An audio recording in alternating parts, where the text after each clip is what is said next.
Hey guys, it's me again, SexyMan123, your favorite generic horror games YouTuber. And today we will talk about what I believe to be the new Five Nights at Freddy's game that is coming to completely destroy the age horror game industry. Yes, that's right. Today I'm talking about what the fuck is that? Hello, it's me again. And if you know anything about me, which you definitively don't, you know that I like to produce stuff. Music, drawing, making videos. But one of my biggest interests that I have is definitively on making games. I already made a couple projects and documented them here on my channel, like these videos that are appearing on the screen. Consider checking them out if you're a really cool guy. And another thing that I'm really interested at is the weird case that was Five Nights at Freddy's. Not just as a franchise, but because it's pretty much a phenomenon on the internet. It was just a really atypical kind of game and situation in general. A pretty interesting case to see. At the time it was released, it was very innovative and different from anything ever released before.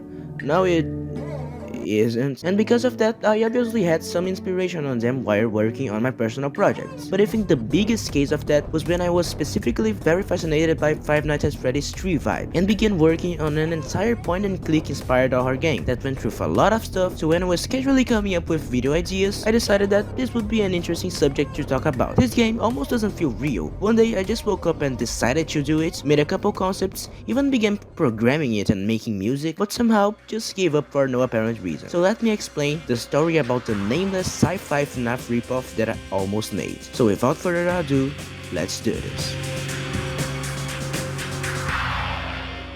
Okay, how did this project even start? Like, what was it all about? I think the moments that my head clicked and I was decided to start working on this was when I was casually drawing some stuff in my notebook at school and not paying attention to class, and started doing some weird armor designs and scientists. I wasn't thinking of any specific backstory, they were just sketches that I made without thinking a lot. But it turned out I actually kinda liked it how they turned out. The design of these military kind of sci-fi armors were interesting, and I began thinking of how I could expand this stuff, eventually making more designs of more armors and more characters. So I came up with a very resumed version of the story of the game. A Norman Osborn-like mad scientist was the owner of a very big technology company, and very similar to the first Spider-Man movie, yes, for some reason I also got inspiration from Spider-Man, they made these military weapons and armors. Okay, great, but where do the mysterious deaths come in? This sentence sounded better in my mind. So it all began when I was starting to learn on how to program on Godot. I was just trying to come up with a playable prototype and eventually made a semi-RPG system. Without the battles, of course, because this is just too complicated. But my character could interact with an NPC, with dialogue, there was depth, it was all really rudimentary but kinda working. So when I was doing that, I started to think about that ideas I had previously and thought, what if I made a real game out of this? And so I started doing that. I minimized the RPG scene and started programming what should be a FNAF style section of the game. You would control that mad scientist I talked about earlier, trying to block the entrance, preventing a very fucked up human inside one of that armors to enter your office, while desperately trying to open the other door to leave the place. So you'd have to block the door and window with planks, while he slowly broke into, and playing some minigames on a screen next to the back door. It will be pretty dynamic, maybe even chaotic, but actually kinda interesting. The FNAF influences on the gameplay were pretty obvious, but it wasn't straight up a copy. So my ideas were that the game would be divided in sections or chapters, starting with a point and click section, like the one I mentioned before, focused on gameplay, then an RPG-like section focused on the story. The game would have a very mysterious and eerie vibe, dark and with a lot of suspense. The story would also go around many different characters, so there wouldn't be really a fixed protagonist. You'd start playing as Hank Locke, that mad scientist I talked about earlier, then as a worker on Locke Corp, aka that company I talked about earlier, and Hank's son. But what was actually going on? Like the conflict of it all? Well, it turns out that Hank has an hereditary disease with no cure. So when he finds out about it in the hospital with his father, he begins behind the curtains, making unhuman experiences to try finding a cure. Everyone looking from the outside thought LockCorp was just making armors for the government, but in fact they were kidnapping homeless people and experimenting on them. Hank also develops a fluid that upgraded the physical skills of a human and made a mechanism on their armors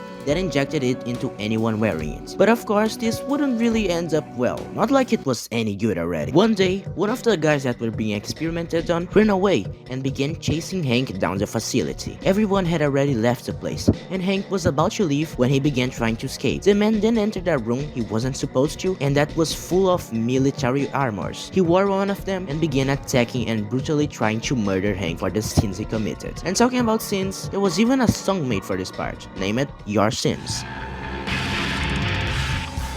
In fact, this part was pretty much entirely programmed. I managed to make it work. It had a lot of bugs, but still it was functional. In fact, my friend Folias was even working on a 3D model of the creatures and the environments. But guess what?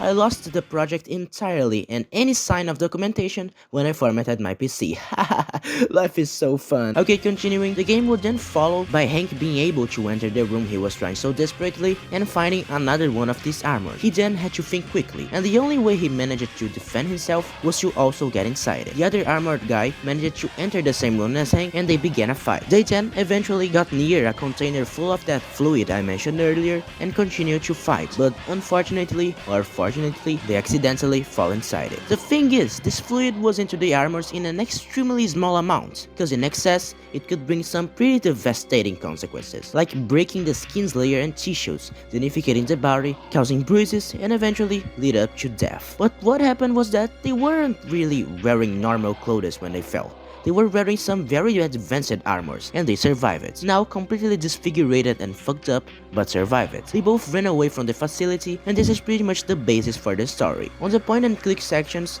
the game would feature multiple people involved on the case, trying to survive the danificated armor bodies. Like as I mentioned, Hank, or even Hank's son, when he was trying to investigate what the hell happened with his father. Maybe even a worker on Lock Company, just trying to not die after being found by one of them. And as you could see, this game was pretty unusual. It had an interesting story, but that definitively needed more elaboration, and the FNAF influences also needed to be really tuned out. This project probably won't ever happen, because I don't really want to work on it, but I'd also like to let it live somehow through this video, not being just completely forgotten. So yeah, this is pretty much what I have to talk about this game, or this game idea. If you enjoyed this video, leave a like, a comment, and consider checking out the other ones I posted on this channel. I recommend this one right here, where I made some songs with really weird themes. And if you like it as a whole, subscribe me. Now seriously, don't just ignore this as a generic YouTuber whining. I'm a beginner channel, and every little kind of help you can give me really makes a difference. So now, goodbye.